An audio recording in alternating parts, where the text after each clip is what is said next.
കുറേ ദിവസം കൂടിയിട്ട് അമ്പലത്തിൽ പോയ കഥയാണ് കേട്ടോ അത്.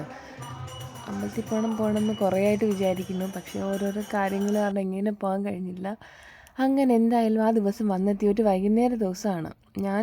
ഒരു തോന്നലിന് എനിക്കൊരു അവധിയുള്ള ദിവസമായതുകൊണ്ട് തന്നെ പെട്ടെന്ന് തന്നെ അമ്പലത്തിൽ പോകാൻ വേണ്ടിയിട്ട് ഇറങ്ങി.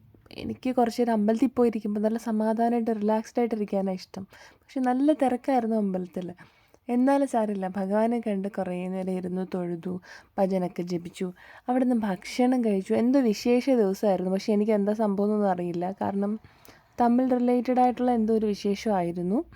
അതറിയത്തില്ല. പക്ഷെ അവിടുന്ന് ഭക്ഷണം ഉണ്ടായിരുന്നു. അതൊക്കെ കഴിച്ച് കുറച്ച് നേരം ഇരുന്ന് തൊഴുതു. പിന്നെ അമ്പലത്തിൻ്റെ ചുറ്റും ഒന്ന് നടന്നു. നമ്മളിങ്ങനെ പോസിറ്റീവായിട്ടുള്ള ഒരു സ്ഥലത്ത് ഇങ്ങനെ കുറേ നേരം സ്പെൻഡ് ചെയ്യുമ്പോൾ നമ്മുടെ സ്ട്രെസ്സൊക്കെ ഇങ്ങനെ പോകണം നമ്മളിങ്ങനെ ശരിക്കും ഫീൽ ചെയ്യാറുണ്ട്. അതിനുശേഷം വീട്ടിലേക്ക് തിരിച്ച് പോവുകയാണ്. പോണ വഴിക്ക് അമ്മയൊക്കെ അപ്പം ഞാനൊന്ന് ചാർജായി എന്ന് എനിക്ക് തോന്നുമ്പോൾ, അതായത് ഞാൻ ഒന്ന് സ്ട്രെസ് ഫ്രീ ആണെന്ന് എനിക്ക് തോന്നുമ്പോൾ പിന്നെ എല്ലാവരെയും വിളിച്ച് സന്തോഷമായിട്ട് സംസാരിക്കാൻ എനിക്ക് തോന്നും. അപ്പം ഞാൻ എന്ത് ചെയ്തു, വീട്ടിലെല്ലാവരെയും വിളിച്ച് സംസാരിക്കുകയൊക്കെ ചെയ്ത് ഇങ്ങനെ മൈൻഡൊക്കെ ഒന്ന് ശാന്തമാക്കി തിരിച്ച് വീട്ടിലേക്ക് പോവുകയാണ്. ഇതൊരു വൈകുന്നേരം 7 മണി 6:30 സമയമാണ്.